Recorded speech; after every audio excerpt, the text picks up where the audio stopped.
خۆی ئێمە هەمومان کوردین نابێ خۆمان جیا بکەین لە یەک بەڵام هەر کەس لە لای خۆیەوە هەوڵی خۆی بێت چون بۆ نمونەی ئێستا من کەلتوری خۆ مەزانم وەکو فەیلی کەلتور مەزانم زمان مەزانم ئەگەر ئەوە بپارێزم بەشێک لە کورد لە گەلی کورد ئەپارێزم لەبەر ئەوە من بەرای من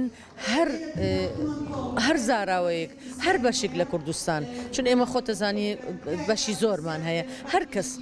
بەشی خۆی بپارێزێ بە جوانی چون خۆی ئەزانێ بەشەکەی چییە ئەو کاتە بەجیا هەر کەس نەتەوەی خۆی بپارێزێ بۆ گەلی کوردستان بەعام خۆی بەرژەوەندی هەیە ژین وەکو دایک ئەتوانێ نەتەوەی تازە لەسەر ئەو بیر و باوەڕە لەسەر ئەو کەلتورە بپارێزێت یعنی من ئێستا مناڵەکانی خۆم ئەگەر لەسەر نەتەوەی کورد و لەسەر کەلتوری خۆم بپارێزم ئەو کاتە نەوەی نوێکیەت نەوەی کوردی نوێیەت خۆ هەر ئەو کەلتورە ئەپارێزی یعنی ڕۆڵێکی زۆر گرنگی هەیە لە ناو خێزانە دوای ئەوە ڕۆڵی کۆمەڵایەتی خۆیش هەیە یعنی خۆمان نەزانین ژن نیوەی کۆمەڵگایە ئیتر ئەتوانێ ڕۆڵی خۆی ببێنێ لەم بارێ هەمیشە ئەوەی با بڵێم گەلی بە ژمارە زۆرتر بێ حەزەکە دەسەڵات و هەمووشت بۆ خۆی بێت کاتێ ژمارەت کەم بێت و گەلەکەت بچووک بێ وەکو بڵێ ئەوێ ژیر باڵی خۆی ببێت کە هەموو دەسەڵاتی بۆ خۆی بێ و هەموو ئابوووریەکە بۆ خۆی بێەوە شتێکی زۆر بەدیهیە خۆتەزانی هێزی گەلی کەم و ژمارەی کەمترە لەبەر ئەوە لەبەر وەرگرتنی دەسەڵاتە بەرژەوەندیە ئێمە ئێستا کوردانی فەیلی دابەش کراوین بەسەر وڵاتان تۆ کاتێکێ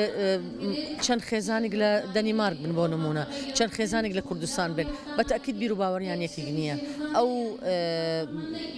هەستی نەتەوەیی کە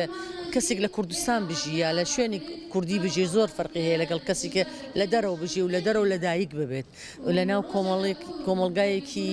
بیانی گەورە بێت ئەو هەستنەتەوەیە کەمە بێت ئەوە گەورەترین جینۆسایدە تۆ ئەو ملەتە لە یەک جیا ئەەکەیت لاوازیەکەی ئێستا ئێمە لێرە ناسنامە و شتمان هەیە بەس کاتی لە ئێران بووین تۆ لە ناحیە ئابووری لە هەموو کەس کەمترە بی چون تو ناتوانانی هیچ بەناوی خۆت بکەیت لە ناحیە ئیشکردن و هەلی کاریش هیچ هەلی کارت نابێت یعنی تۆ لە کۆمەڵگا دواکەویت کاتی ناسنامەت نەبێت ئەمە دەسەڵات ئەتوانێ و ئیشە بکات ئێمە ئەوەی بەدەستمانە کۆنگرەیە و ڕاگەیاندنە و قسەکردنەوە بە دوای مافڕۆشتنە بەڵام ئەو کەسێکی مافەکە ئەدا ئەبێت خاوەندە سەڵات بێ لەبەر ئەوە ئێمە داوا لە خاوەندە سەڵاتەکانەکەین کە بە دوای ینی دەرفەتمان بنێ مافی ڕاستەقینەی خۆمان بماندنێ بەس بەداخەوە خۆتەزانی لە ئاڵۆزی دەسەڵاتە قورسە ئەگەر لە عێراق بی ینی هەوڵە دەین مافمان بەدەست بێت ئەوەی کە لە ئەوروپایە لە دەرەوەی وڵاتە ئەوە خۆت ئەزانی ینی حکوومەتەکان دەسەڵاتەکە خۆی مافی مرۆڤەکانەدا لەبەر ئەوە ناتوانانی بڵێ باشتر بۆ وەزعیەت زۆر باشتر نەبووە بۆ کوردە فەیلیەکان هێشتا ئەو